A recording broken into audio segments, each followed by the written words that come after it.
Welcome to another episode of the Stay Wealthy Retirement Show. I'm your host, Taylor Schulte, and every week I tackle the most important financial topics to help you stay wealthy in retirement. And now, on to the episode.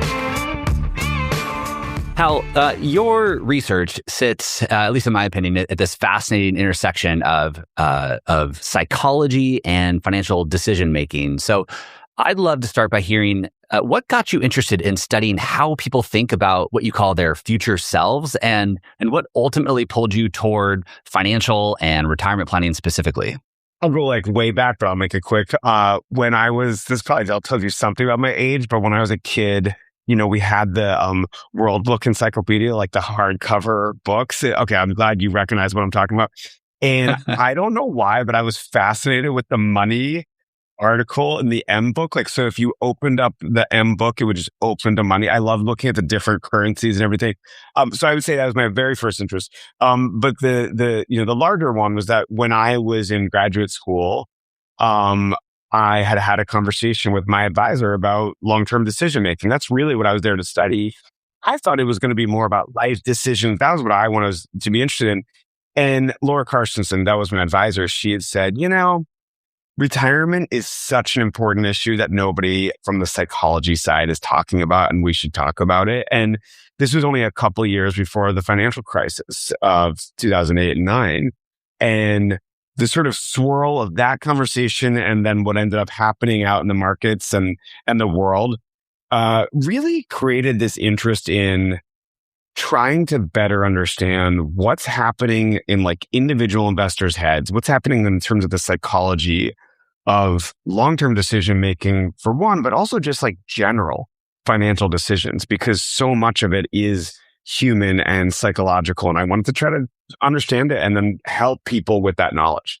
And maybe while we're touching on your background here, maybe share how you ended up as a professor at UCLA and what you do there at that college, and also as a consultant for one of the fastest growing evidence-based investment firms. How did you end up there? This is one of those things where it's I'd love to tell you I had this plan and it was going to go this path. And my plan was that I was going to become a psychology professor.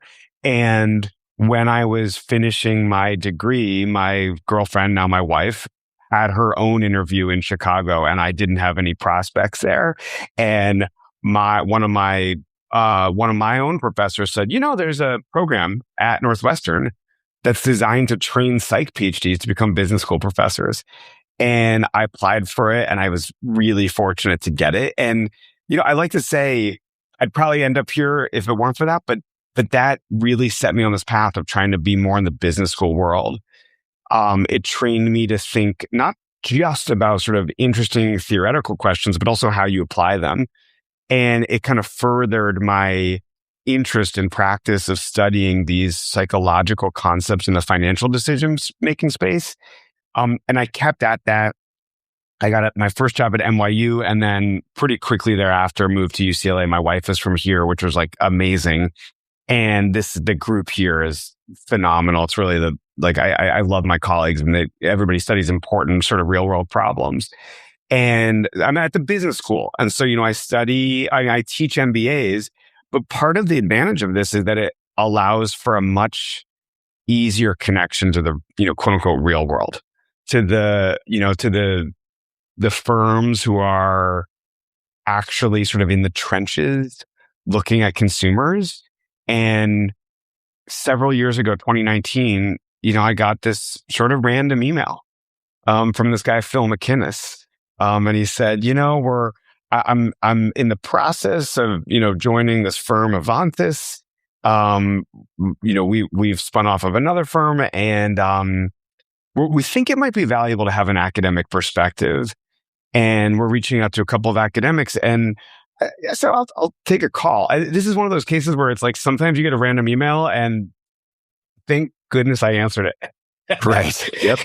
And I started doing some writing for them, and I quickly realized, man, this is a really interesting firm because they are evidence-based. They're deeply entrenched in the academic literature, but not just the hardcore finance, also the psychological consumer behavior side of the equation, which is extremely important. And so that was sort of the connection there.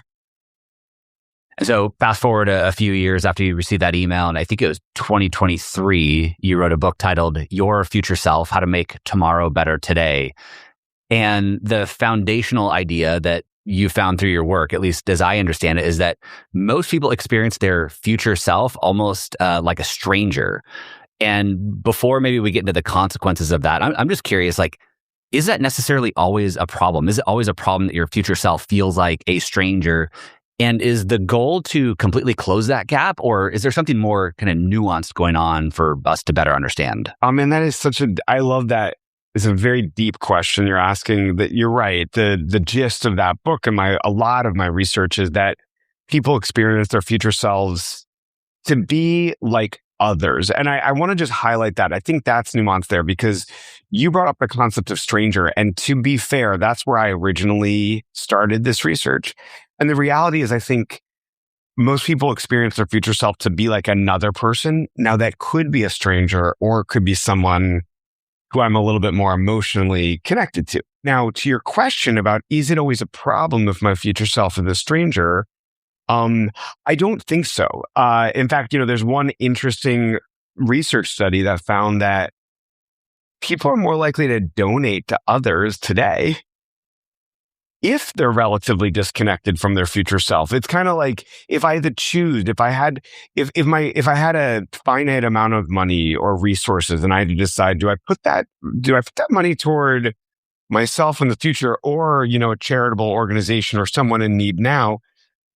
If I'm not all that emotionally invested in my future self, it's a much easier decision to give it to somebody else. So I think that is at least one instance where having the disconnect may actually be advantageous from a charitable philanthropic perspective. Now, do they do that at the sacrifice of their own financial well-being?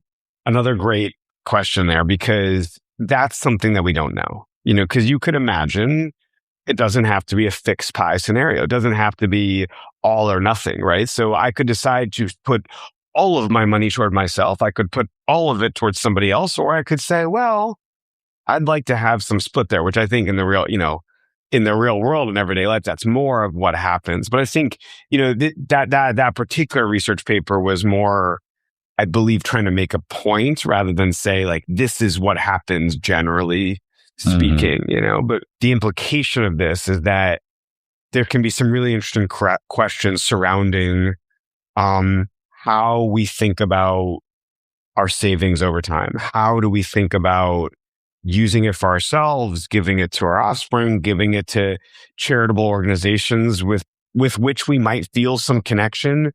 And you can easily imagine how my own relationship with my future self and with future others might play into that sort of decision. It's so interesting to me because we often find that, I would say often, but it does come up regularly that clients are charitably inclined. Like they like the idea of giving to charity, but you'll get the response like, I want to make sure that my plan is intact, that is bulletproof, that I'm set before I even consider giving to charity.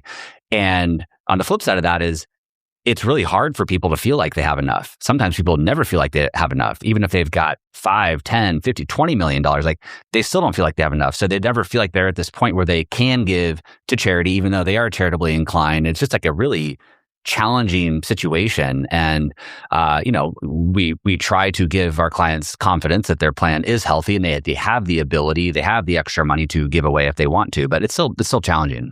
A lot of what we study in my field is, we call them sort of decision-making biases. And what's really interesting is that I think that's a kind of a misnomer because oftentimes we're oriented to make a decision in a certain way and it could be rational, but what happens is we sort of over-apply it. So in other words, in this particular case, I think it's quite rational. It makes sense to sort of say, I want to make sure I'm taken care of first. It's like the cheesy, put on your own oxygen mask before you put on someone else's. You can't help others if you yourself are vulnerable. But where this becomes interesting is it's almost the example that you brought up is almost an over application of that principle. It's like, I need to make sure I'm okay before I give to others. Great. Perfect. Makes sense. I agree. But then if I can never fully decide that I'm okay, now Now I get in a situation where I can never give to others when in fact others might really actually benefit now. And I might benefit from seeing that my wealth is being given to others. I don't know if it's a classic expression, but it's one I've heard a lot. Better to give with a warm hand than a cold one. And, it's like in my own case, my grandmother sort of, not that she had a massive wealth accumulated, but she did give what she was going to give while she was still alive. So she could see her grandchildren and great grandchildren benefit while she was still able to enjoy it. And boy, did that give her enjoyment. So maybe going a layer deeper here, someone spends 30 or 40 years protecting some future version of themselves. They eventually retire, and in a sense, they become the person that they were saving for all along.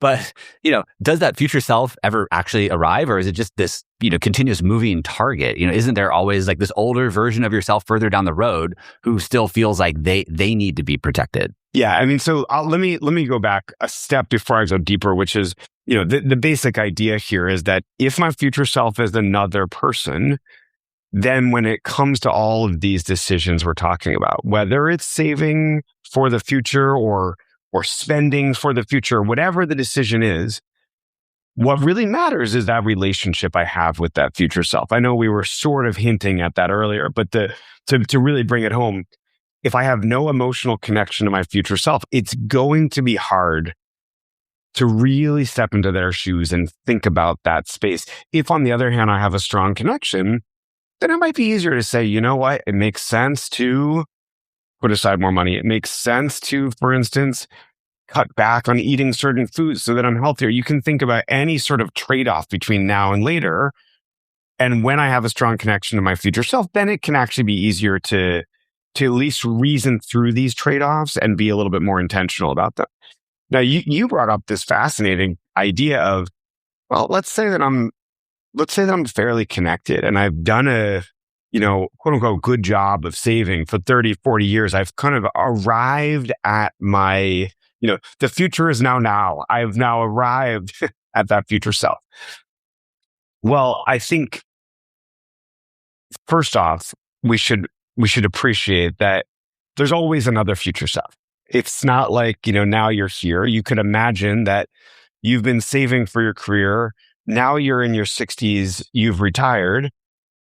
But with any luck, you still have a decent amount of time to spend that money, to accumulate. And there's different stages of retirement, of course. I love financial advisors always talk about the go-go years, the slow-go years, the no-go years. And those are different future selves too. And they're different future selves for whom I can prepare differently, right? So when I've just arrived at retirement, hopefully the next 5 to 10 years look like that go-go period of I'm doing things, I'm traveling, I'm playing, I'm with my grandkids, these are kind of the traditional ideas. And then there's also going to be a period of time where I'm slowing down a little bit. And that's a future self I need to prepare for. So while I would say, yes, we may have arrived at a given future self, we can't take our eyes off of the fact that there's another future self down the line. And also, what's the point of all of this if you're constantly preparing for a future? What's the point of sort of living? What's the point of saving if you're always looking ahead? I think part of the idea here is that you're enjoying in the present too. And I mean that all along the pathway, not just when you've arrived at retirement. I mean, I'll make this, this is a little bit sort of stripped down in a overly simplified way, but you could imagine the scenario of someone who's saving so much that they're not going on trips with their family along the way because they've done the math and they realize that the cost of this trip, if I were to just invest that money, look how much more it could result in when I'm retired. But interestingly, that decision to not spend, that also is bad for your future self. It robs your future self of memories that could have been created. When you think about when you get to spend time with your family, when it's easier to make plans, when your kids are younger, et cetera, those are times where it might make sense to spend so that your future self has memories later. But also, if that didn't happen, it's easy to correct for. You can start doing it now. You can start creating those experiences now when when you've become that future self in retirement. I know I threw a lot of things out there just now. Something hit me as you're talking through that. Has there been any research or work done on different generations and their connection to their future self? The baby boomer generation, do they view their future self differently than millennials or Gen X or Gen Y? Just a great question. I mean, so not in the way that I would want. In other words, we've done research looking at people across the lifespan. So you could say, okay, what happened? How are boomers connected to their future selves relative to Gen X, to millennials, Gen Z, et cetera? However, to really make any of those statements about generational differences, what you want to do is track people over time. Because, in other words, right now, somebody who's 70 and a boomer could differ from someone who's in their late 40s and Gen X. But we don't know if those differences are because of generational, cultural differences, or it's just what happens when you turn 70. And so, you'd ideally like to track those who are in their late 40s into their late 60s and 70s and say, oh, there's something special about Gen X. Nobody actually cares about Gen X. I'm just trying to get a little bit of attention to myself out there. But you look at millennials and track them. Do they go through changes and look like boomers later on? Or do they have some special sort of, characteristics that are there because they're millennials, because they grew into the world around the 2009 financial crisis and then started raising children around COVID. And, those are cultural moments that fundamentally change the way people view the future. I personally would not be surprised if there are robust differences there, because those it like gets baked into you. Those shape things in the same way that we know, anecdotally, and I'm sure there's data on this too, although I just don't know of it. We know that people, the silent generation who lived through the Great Depression, they act differently, or acted differently. Many of them are quite old and have passed, but the ones who are still around, you see that, right? There's a scrimping and saving that almost looks ridiculous to somebody who's younger, but it wouldn't look ridiculous if you had gone through the Great Depression. Maybe we should have covered this earlier, but I'm curious, when you were initially doing this work on your future self and writing this book, was there a certain, time period of this future self? Like, imagine yourself 20 years from now, 30 years from now, 40 years from now. I mean, your future self could be tomorrow or this afternoon or, next year. So when you're initially doing this research, like, how are you thinking about the future self? Was this that distant 30-year future? Yeah. I mean, when I initially started working on this, I had been thinking about the future self that exists in retirement, which, to the extent that I was more or less focused on younger to middle-aged adult, that is a pretty distant future self.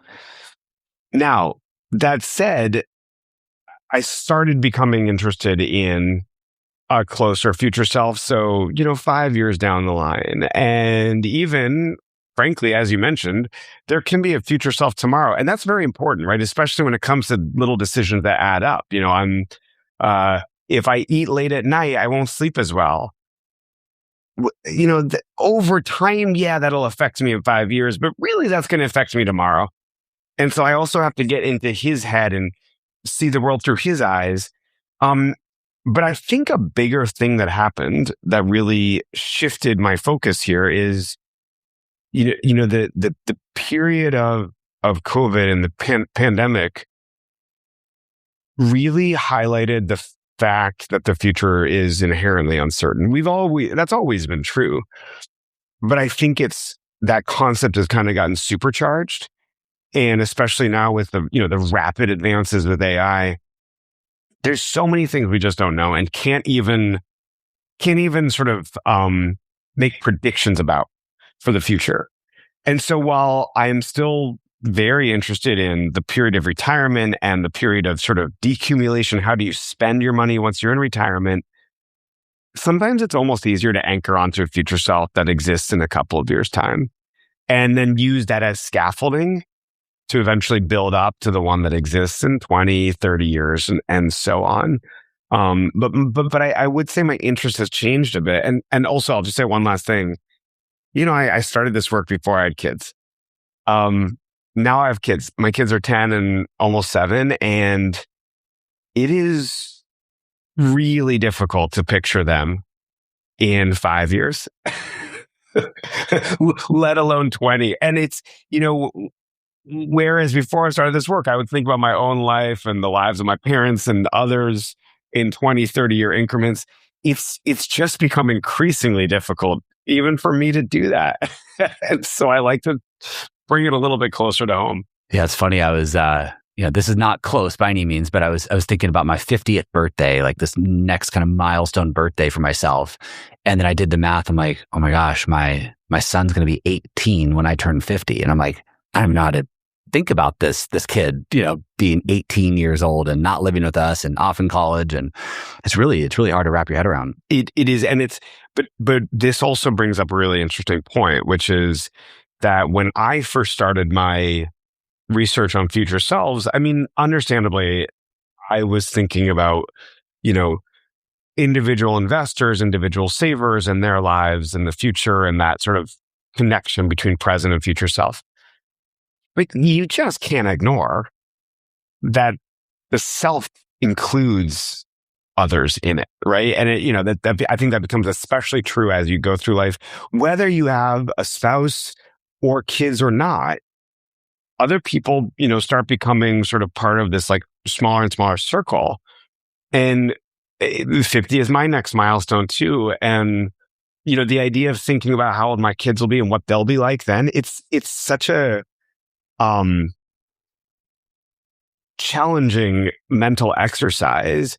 And it's one that highlights that when I think about my future self, I'm not just thinking about me anymore. It's like, what are the other changes in my family and in the world and in myself? So I'm jumping around a little bit here. We'll go back to retirement planning. You've written about something called projection bias, which in short is this tendency to project how we feel right now onto this future self. I'd love for you to talk to us about how that might show up in retirement planning and why it could be particularly dangerous for people who are making big irreversible decisions oftentimes, like choosing their retirement date or choosing when to claim Social Security, which is actually our last conversation together, or whether to downsize their home. These big irreversible decisions. Maybe just talk to us about how that projection bias shows up in retirement planning. Sure. So I mean, you hit the nail on the head in terms of what it is, but it's just to clarify, it's really when I am basically taking the current state that I'm in and projecting that, or my current feelings, and projecting that onto my future self. And, on the surface, it can look like, okay, well, that's a good idea. You're at least starting with some reasonable anchor point. But here, let me just give you like an analogy. Like if I said to you, okay, or if you said to me, my wife's birthday is coming up in July. You said, well, let's try to think about a good gift to buy her. I said, well, I am really interested in getting, this is going to be the most middle-aged male thing to say, but I'm really interested in getting an electric smoker. Now, my wife and I are really close. We have a lot of similarities. I want a smoker. Why shouldn't she? And now I think we're right away, and you don't know her, but I can tell you she doesn't. And that's a form of projection bias. I'm taking my interest and I'm applying to someone else in a way that's unfair, because what I'm not doing there is thinking through what are her interests. Now, I said that to basically give an analogy. I could say, what I really like doing right now is, let's think, I really love being active. I love going on trips. And I think, my future self will want to do that too. Well, no, maybe he will. But have I really thought through what that means for him? Or if I say, what, the downsizing conversation is great. I need space right now. But,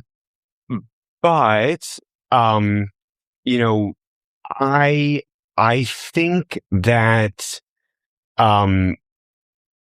like I think that here, I guess that's not the downside. I could say, I love to have like a big house right now, and I assume my future self will too. And I'm going to want to keep that house. So this is interesting because maybe he will, maybe he won't, the reverse of this is also really fascinating. If I say, well, and this is what we would call discounting, I need space right now, but I assume in the future, it won't be as important to me. So I'll be okay to make sure that some of the money I get in retirement is from the sale of my house, and we'll downsize. Now, that's also unfair because what I've done there is sort of say my future self won't care as much. And one of the things that we know from the data is that retirees are just as likely to downsize as they are to move to a house that's as large or bigger. And or at least that's from a couple of years ago. So I should double check if that data point is still relevant. But you can quickly see how in either case, whether I'm projecting my feelings onto my future self or I'm downplaying his feelings, I may not really step into his shoes. And we can't know. We let's just be clear. There's no crystal ball. We can't know exactly what our future selves will want. But what we can do is create a deeper decision-making process where we try to reason through what would it mean for that guy, that version of me, if I do downsize? What would it mean if I don't?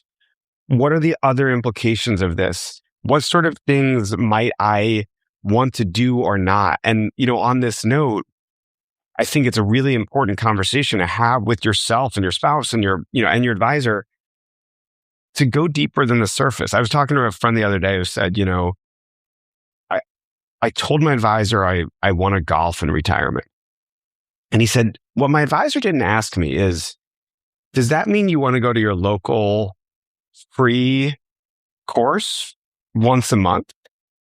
Or are you planning to go to Augusta are you planning, there are very different spending habits that'll happen depending on the type of golf that you want. And that's a dumb, classic golf example. But the point here is that if I just say, oh, I want to travel, does that mean you want to go on a road trip to a national park or do you want to fly to Europe? Those are very different implications for your spending decisions and also your saving. But assuming that you've arrived with some money, how am I going to draw that money down? What will I be doing with it? Who will I be spending it with? And so on there. Yeah, I can see, again, people sacrificing the current version of themselves, sacrificing living in the moment because they believe right now that this future person, this future self of theirs is going to want to spend all this money and travel extravagantly, right? And so let's squirrel it away and not spend it now so that future person can enjoy it. And I know you've done a lot of work focused on this savings challenge and not saving enough and how you can save more. But you've also written about the opposite, that if you're too future focused, right, you don't live in the moment and you end up with this pile of money that you don't know how to spend. Sometimes it's referred to as hyper saving or hyperopia. What does it look like in a retiree? And you've touched on this a little bit, but what does it look like in a retiree who has more than enough money? They've oversaved because they were so future focused. What can they do maybe right now if they are that person to maybe get out of this cycle and start to maybe create more balance in their retirement planning? This is a really intriguing and also important problem to deal with, right? So I think, to summarize what you said, I think if you're so lucky that you've saved and you've arrived at retirement with a great nest egg, let's first recognize that it can be really difficult to basically flip the switch the other way. The very things that make somebody a great saver don't necessarily translate to making them a great spender.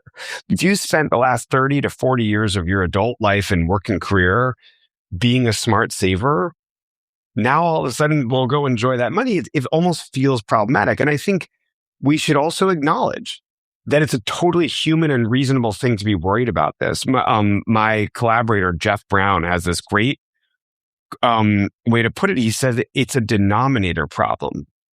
And what that means is that when you're saving for retirement, there's kind of an easy numerator. You want to save a certain amount. We can aim for it and it makes sense. when you're then trying to spend in retirement, you know what the numerator is, you know what the money is that you have, but you don't know how long you have to spend it. That's the denominator. You could live 5 more years, you could live 35 more years.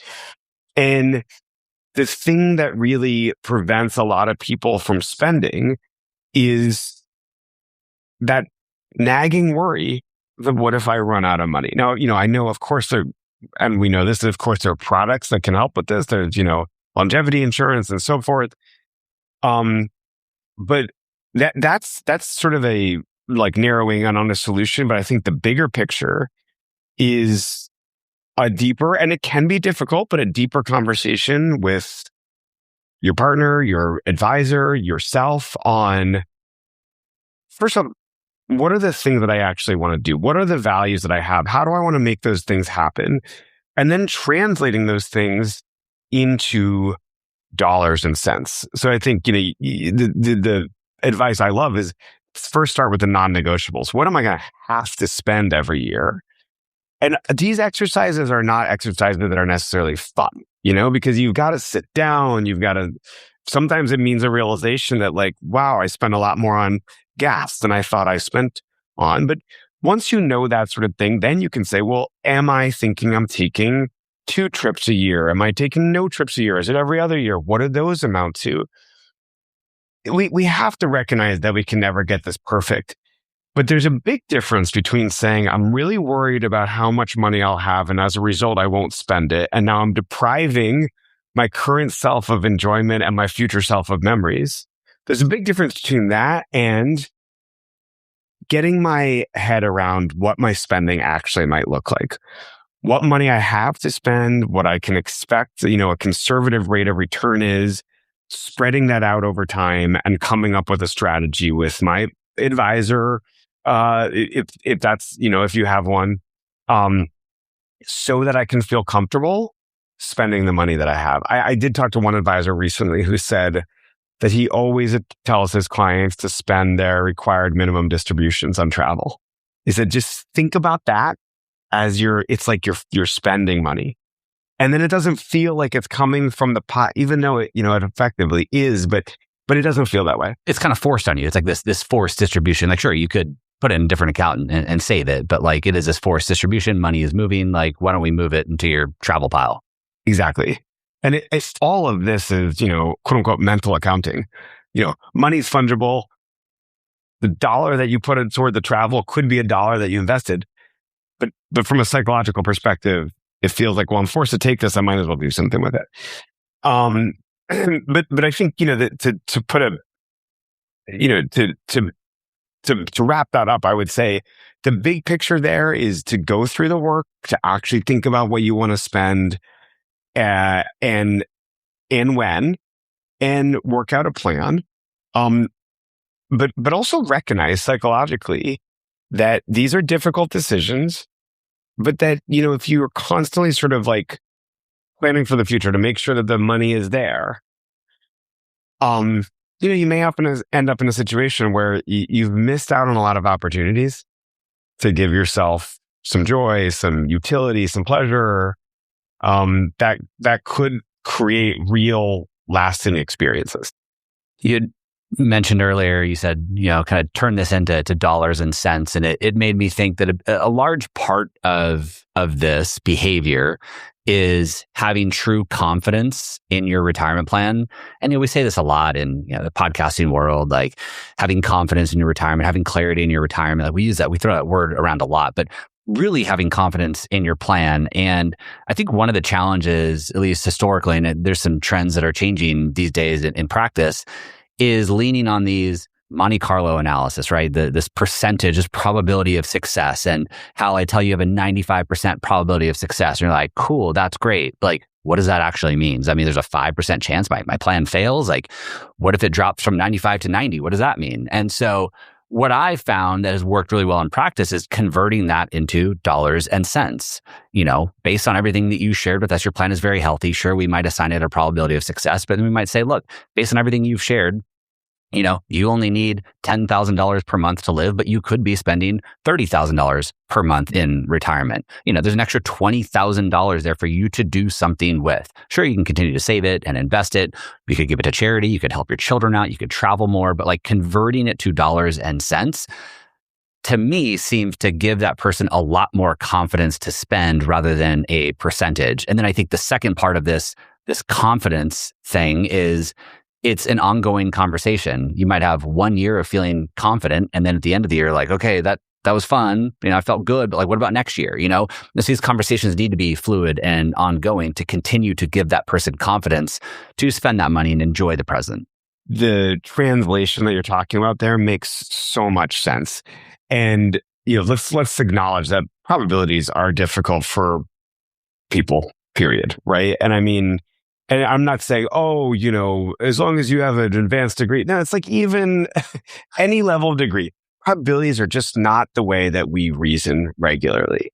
Or rather, the way that they're presented to us aren't. We do reason in probabilities and say what's the general likelihood, but I can't really understand the difference between 95% and 90%. It's in the same way that when I see a weather forecast that there's a 40% chance of rain versus 60% chance of rain, like, how do I really interpret that? It might rain, and that's like part of what I hear when you tell me 95% chance is like, I might run out of money, even though it's so unlikely.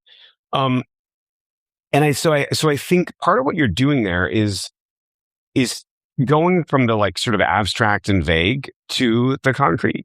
And that is definitely what the research would suggest is a smart idea. Another way you can think about this is to say, well, okay, like, what are we going to do to protect if we happen to be so unlucky to arrive at one of those 5 times out of 100? Is there what would that actually mean? Let me be clear. It doesn't mean that you are going to be kicked out of your house. What we think that means is that there are going to be several months where what you're going to be able to do is live in your house, but like, you're not going out to fancy restaurants. You're not traveling those, whatever. Obviously the individual scenarios will be different, but let's even in other words, what I'm suggesting is you go beyond just saying this means that you have $10,000 a month or $30,000 a month to like, what do those amounts actually mean from a lifestyle perspective? Because I think that then even becomes more concrete. It means maybe you're not flying first class this year. You're going to fly coach, and we'll revisit this next year. Yeah.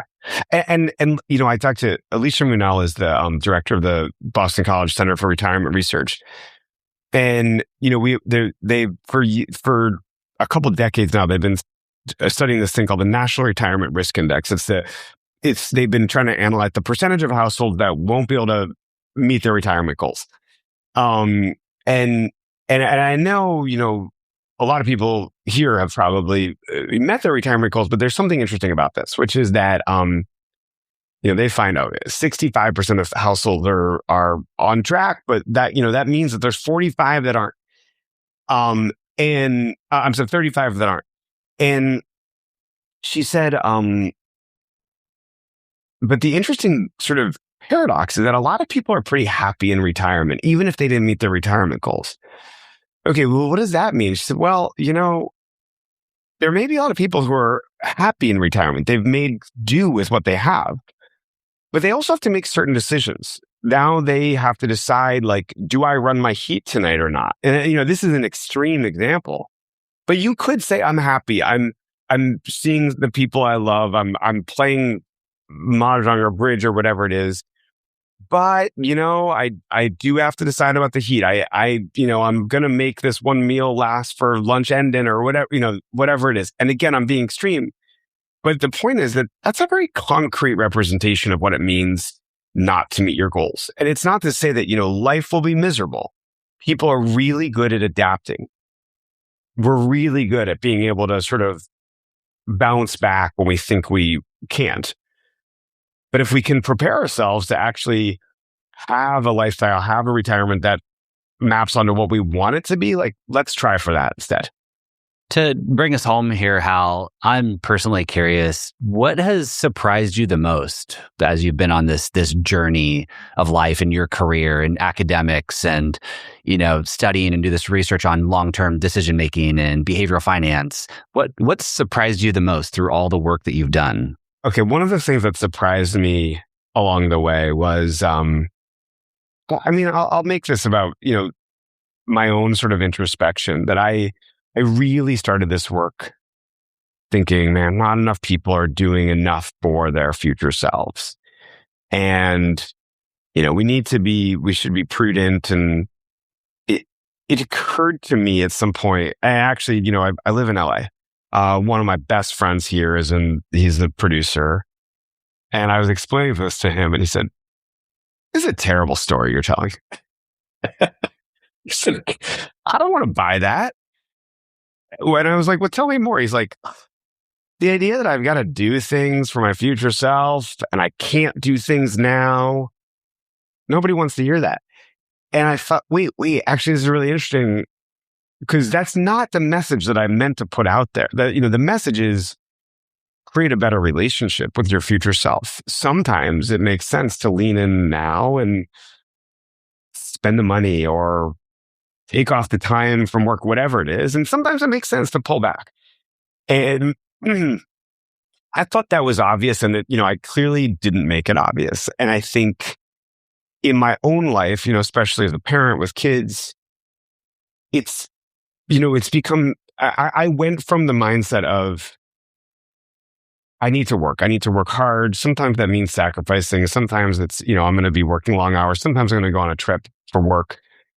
And I'm clearly fortunate to be able to say this. And I know not every job or every person is able to do this, but I've been lucky to say, well, you know what? I got an opportunity to, for instance, coach my kids' softball and baseball teams. And it means leaving work at 3 on Fridays. There's going to be other days where I have to leave early. And, I had been in the mindset of like, this is really cutting into my work.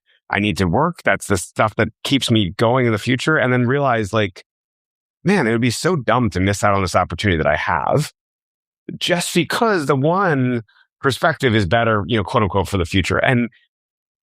And that to me was the most surprising shift, is to recognize when to kind of just like live for your present self in a way, which by extension can be for the future self.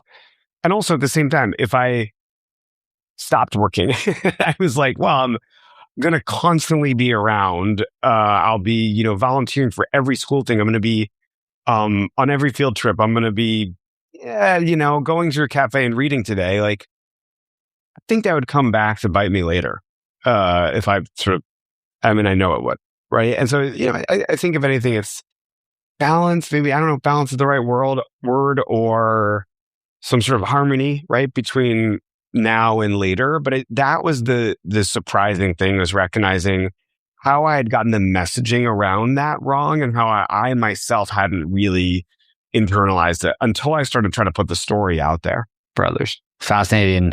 I really appreciate you sharing that, Hal, and I appreciate all of your contributions to the financial planning community, all the work that you've done, the research, and I appreciate you coming on today and sharing your knowledge with my audience. So thank you very, very much. It is absolutely my pleasure. Thanks for the conversation, Taylor.